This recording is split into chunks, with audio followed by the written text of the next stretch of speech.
Hi friends, எந்த ஒரு exercise பண்ணணுனாலும் warm up பண்ணிட்டு தான் அந்த எக்ஸசைஸ் பண்ணணும். சப்போஸ் நீங்கள் அப்பர் பாடி எக்ஸசைஸ் பண்ண போகிறீங்கன்னா ஸ்பெசிஃபிக்காக அப்பர் பாடிக்கு பண்ணலாம். லோயர் பாடிக்குள்ளே வார்ம் அப் எக்ஸசைஸ் பண்ணிக்கலாம். இந்த வார்ம் அப் இப்படி தான் இல்லை, நீங்கள் எந்த விதமான மூவ்மெண்ட் வேணாலும் உங்கள் பாடி கொடுக்கலாம். அது உங்கள் மைண்ட் அண்ட் பாடியை எக்ஸசைஸ் பண்ணுறதுக்கு ரெடி பண்ணுறதுக்கு, உங்களோட ஸ்வெட் கிளான்ஸ் எல்லாம் ஆக்டிவேட் பண்ணுறதுக்கு, எல்லா ஜாயின்ஸ்லேயும் உள்ள சைனோவியல் ஃப்ளூயிடையும் ஆக்டிவேட் பண்ணுறதுக்கு, உங்களோட ஃபுல் ரேஞ்ச் ஆஃப் மோஷனை அட்டைன் பண்ணுறதுக்கு இப்படி நிறைய பெனிஃபிட்ஸ் இருக்குது. அந்த விதத்தில் இன்றைக்கி நம்ம 4 எக்ஸசைஸ் பண்ண போகிறோம். சப்போஸ் நீங்கள் ஃபுல் பாடி ஒர்க் அவுட் பண்ண போகிறீங்கன்னா இந்த 4யுமே கூட ஒரு 8 to 10 டைம்ஸ் பண்ணிவிட்டு நீங்கள் அதை ஸ்டார்ட் பண்ணலாம். ஸோ ஃபஸ்ட்டு ஒன் சிம்பிளாக நல்ல மார்ச்சிங் பண்ணிக்கிறீங்க. ஒன்று ஞாபகம் வச்சுக்கோங்க, வார்ம் அப்புங்கிறது ஜஸ்ட் அப்போ தான் ஸ்டார்ட் பண்ணியிருக்கீங்க. அதுலேயே ஃபுல் ரேஞ்ச் ஆஃப் மோஷனில் பயங்கரமாக நீங்கள் அப்படி பண்ணணும்னு அவசியம் இல்லை. ஜஸ்ட் ரிலாக்ஸாக பண்ணுங்கள், போதும். Okay. Second one spot jogging பண்ணிக்கலாம். தேர்ட் ஒன் நீயை பெண்ட் பண்ணிக்கலாம்.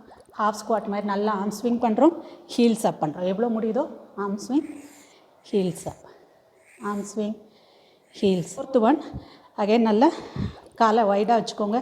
ஒரு கையை சென்டரில் வச்சுக்கோங்க, இன்னொரு கையை மேலே நல்லா ஸ்பைன் யூஸ் பண்ணி பார்க்குற மாதிரி எவ்வளோ முடியுதோ அவ்வளோ. டா நீங்களும் வார்ம் அப் பண்ணிவிட்டு எந்த எக்ஸசைஸ் பண்ணுறா இருந்தாலும் பண்ணுங்கள். இதே மாதிரி நிறைய வீடியோஸ்க்கு என்னைய ஃபாலோ பண்ணுங்கள்.